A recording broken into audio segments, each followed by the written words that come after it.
Welcome বন্ধুরা আমার চ্যানেলের নতুন ভিডিওতে। আমি দিজয়। আমি তোমাদের জন্য আবার নিয়ে এলাম একটা নতুন সিনেমার রিভিউ এবং এক্সপ্লেনেশন। আজকে আমি তোমাদের সাথে যে সিনেমাটা নিয়ে কথা বলবো, সিনেমাটার নাম হচ্ছে দেবা। এই শুক্রবারই রিলিজ হয়েছে। সিনেমাটাতে নাম ভূমিকায় রয়েছে শাহিদ কাপুর। সিনেমাটাতে শাহিদ কাপুরের নাম দেব আমরে। দেব আমরে থেকে শর্টে সিনেমাটার নাম রাখা হয়েছে দেবা। তো চলো সিনেমা রিভিউ করার আগে সিনেমার কাহিনীটা সম্বন্ধে একটু সংক্ষেপে জেনে নেওয়া যাক।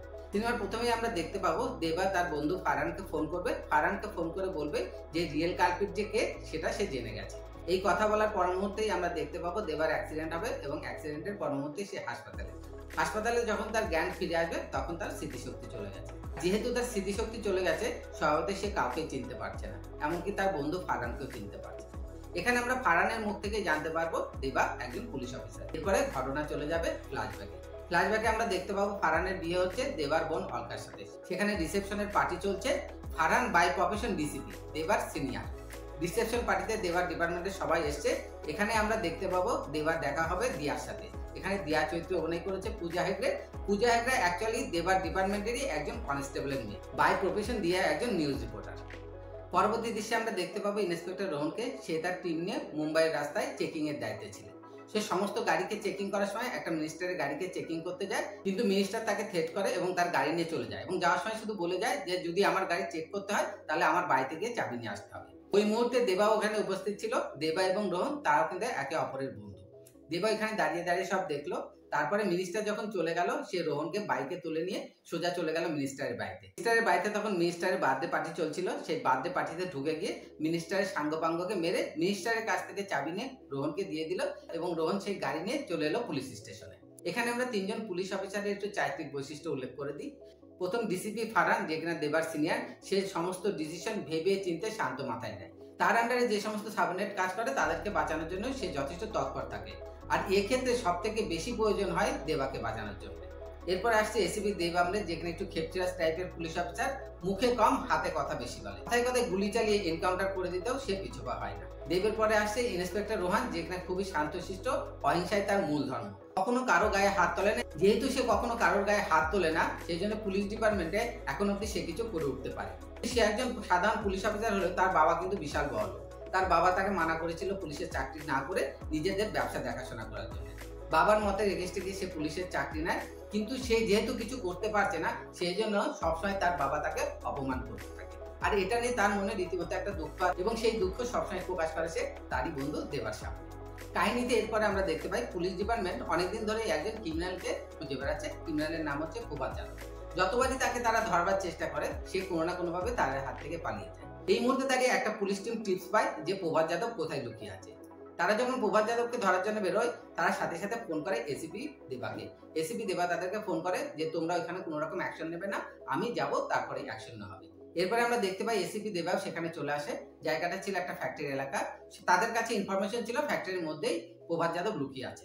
এসিপি দেবা বাদে তার এন্টার টিম ফ্যাক্টরির মধ্যে ঢুকে যায় প্রভাত যাদবকে ধরার জন্য। কিন্তু যেই তারা ফ্যাক্টরির মধ্যে এন্টার করে, একটা বিশাল ব্লাস্ট হয়। সেই ব্লাস্টের পরে দুজন পুলিশকর্মী নিহত হয় এবং তিনজন পুলিশকর্মী আহত হয়ে হাসপাতালে ভর্তি হয়ে যায়। তিনজন পুলিশকর্মী আহত হয়ে হাসপাতালে ভর্তি হয়, তাদের মধ্যে দিয়ার বাবাও ছিল।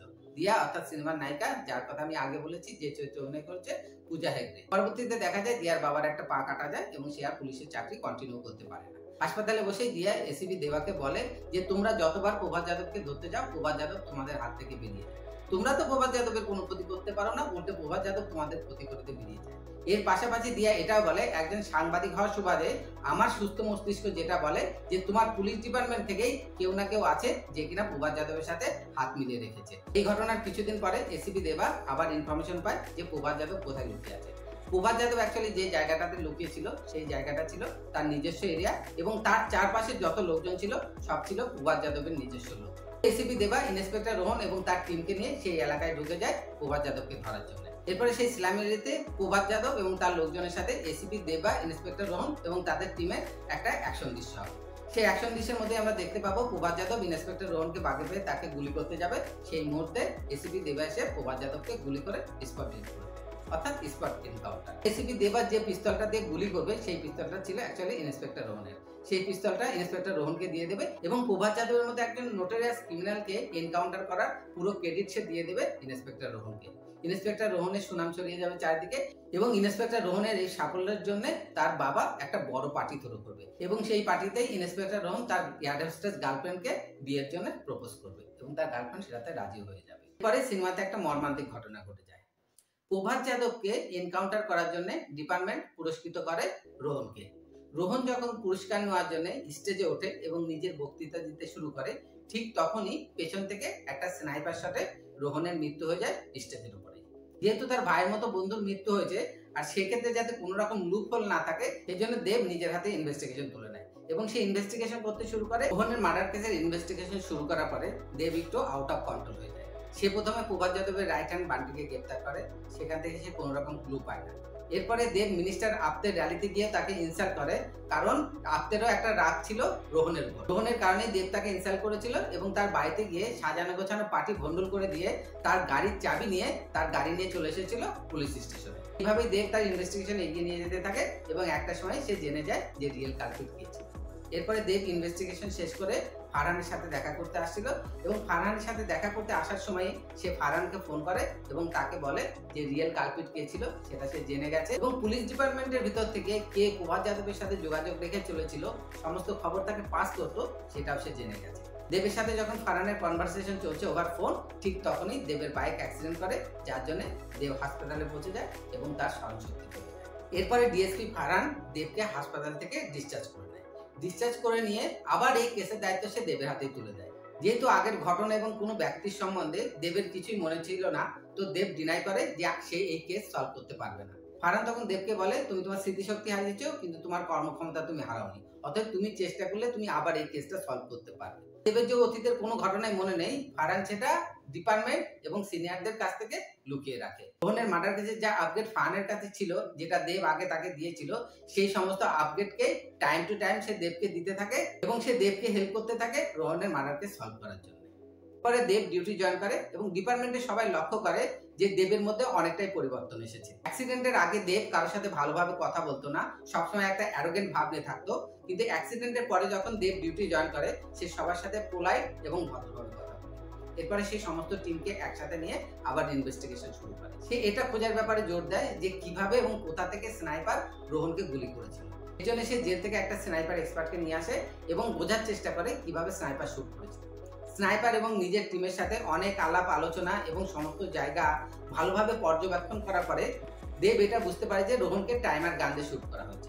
টাইমার গান কি জিনিস? টাইমার গানের ব্যাপারটা হচ্ছে এমন যে টাইমার গানের মধ্যে একটা সিম আছে এবং সেই সিমটা মোবাইলের সিমের সাথে ক্লোন করা আছে। মোবাইল দিয়ে গানটাকে কন্ট্রোল করা হয়েছে। তখন রোহনকে শুট করার দরকার ছিল, ঠিক তখনই মোবাইল থেকে সুইচ প্রেস করা হয়েছে এবং সেই সময়ই টাইমার গান থেকে গুলি বেরিয়ে রোহনকে পেছন দিক থেকে বিদ্ধ করে।